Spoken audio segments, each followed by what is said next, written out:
Saudari dan saudara yang terkasih di dalam Tuhan Yesus, marilah kita berdoa.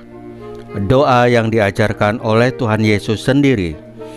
Dalam nama Bapa dan Putra dan Roh Kudus. Amin. Bapa kami yang ada di surga, dimuliakanlah namamu. Datanglah kerajaan-Mu, dan jadilah kehendak-Mu di atas bumi seperti di dalam surga. Berilah kami rejeki pada hari ini, dan ampunilah kesalahan kami, seperti kami pun mengampuni yang bersalah kepada kami. Dan janganlah masukkan kami ke dalam pencobaan, tetapi bebaskanlah kami dari yang jahat. Ya Roh Kudus, hadirlah saat ini untuk memimpin dan membimbing kami dalam membaca firman Tuhan Yesus dan merenungkannya, sehingga kami dapat mengerti maknanya dan dapat kami laksanakan dalam hidup kami sehari-hari di tengah masyarakat kami. Pembacaan Injil Matius bab 13 ayat 10 sampai dengan ayat 17. Karunia mengetahui kerajaan surga. Setelah Yesus menceritakan perumpamaan tentang orang penabur, murid-murid bertanya kepadanya, "Mengapa engkau mengajar mereka dengan perumpamaan?" Jawab Yesus, "Kalian diberi karunia mengetahui rahasia kerajaan surga, tetapi orang-orang lain tidak. Karena barang siapa mempunyai, akan diberi lagi.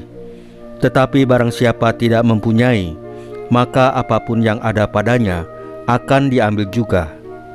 Itulah sebabnya aku mengajar mereka dengan perumpamaan.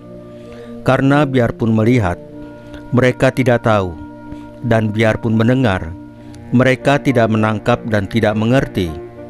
Maka pada mereka genaplah nubuat Yesaya yang berbunyi, kalian akan mendengar dan mendengar lagi, namun tidak menangkap. Kamu akan melihat dan melihat, namun tidak menanggap. Sebab hati bangsa ini telah menebal, dan matanya melekat tertutup, agar jangan mereka melihat dengan matanya, dan mendengar dengan telinganya, dan mengerti dengan hatinya, lalu berbalik, sehingga kusembuhkan. Akan tetapi berbahagialah mata kalian, sebab melihat. Berbahagialah telinga kalian, sebab mendengar. Sebab aku berkata kepadamu, sesungguhnya banyak nabi dan orang benar ingin melihat apa yang kalian lihat, tetapi tidak melihatnya, dan ingin mendengar apa yang kalian dengar, tetapi tidak mendengarnya. Demikianlah sabda Tuhan. Terpujilah Kristus.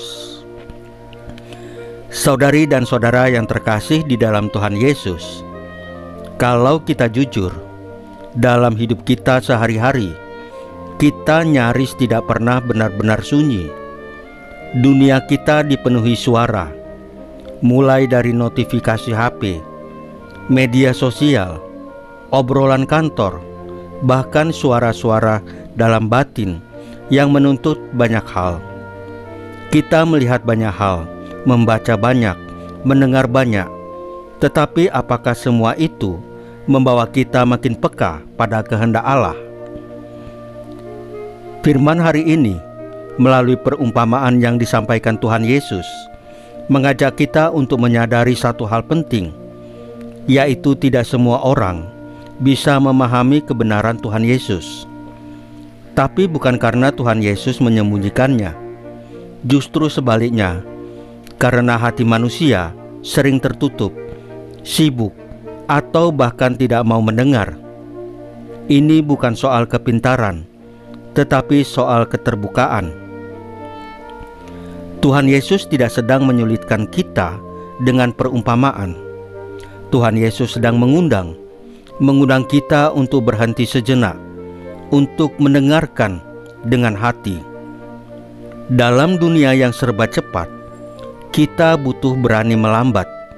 Kita butuh ruang untuk merenung, untuk duduk bersama firman-Nya dan membiarkannya menumbuhkan sesuatu dalam hati kita. Kalau kita perhatikan, Tuhan Yesus sebenarnya sering berbicara melalui hal-hal yang sederhana. seperti tatapan orang asing yang penuh welas kasih, kegagalan yang membuat kita kembali bersandar padanya, atau kesunyian malam saat kita merasa tidak ada yang memahami kita. Dan di sanalah, tanpa kita sadari, Tuhan Yesus sedang berkata, "Aku ada di sini." Kita diajak untuk terus belajar mengenali Tuhan Yesus, bukan hanya di altar, tetapi juga di jalan hidup kita. Mungkin Tuhan Yesus sudah berbicara berkali-kali, tapi kita belum sempat mendengar karena kita terlalu sibuk dengan hal-hal penting versi kita sendiri. Hari ini, kita diajak untuk kembali membuka ruang hati. Tidak perlu besar, cukup sepetak kesadaran kecil di tengah aktivitas kita. Cukup doa hening di tengah kesibukan, karena justru disitulah firman Tuhan Yesus berbicara, bukan dengan suara menggelegar, tetapi dengan kelembutan kasih yang membimbing langkah-langkah kita. Mari kita latih kepekaan itu. Mari kita menjadi murid yang mendengar dengan hati dan membiarkan firman-Nya menjadi pelita di jalan yang kita lalui. Karena di dalam setiap detik hidup ini, Tuhan Yesus sedang berjalan bersama kita, menyapa dalam perumpamaan hidup yang sederhana, namun penuh makna. Saudari dan saudara yang terkasih di dalam Tuhan Yesus, marilah kita berdoa. Ya Tuhan Yesus, di tengah hiruk-pikuk dunia dan riuhnya suara yang berlomba menarik perhatian kami, ajarlah kami untuk diam, untuk duduk bersamamu seperti para murid yang bertanya dan mendengarkan-Mu dengan hati yang terbuka. Seringkali kami lebih cepat menilai daripada merenung, lebih sibuk menyuarakan pendapat daripada menyimak firman-Mu. Tapi hari ini kami ingin belajar untuk mendengar dengan iman, bukan hanya dengan telinga, tetapi dengan hati yang jujur. Salam Maria, penuh rahmat, Tuhan sertamu.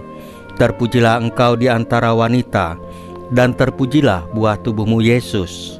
Santa Maria, Bunda Allah, doakanlah kami yang berdosa ini, sekarang dan waktu kami mati. Ya Tuhan Yesus, tambahkanlah iman kami hanya kepadamu saja, karena hanya Engkaulah Tuhan dan Juru Selamat kami satu-satunya, tidak ada yang lain. Dalam nama Bapa dan Putra dan Roh Kudus. Amin. Saudari dan saudara yang terkasih di dalam Tuhan Yesus, bacaan firman dan renungan hari ini sudah selesai. Tuhan Yesus memberkati kita semua.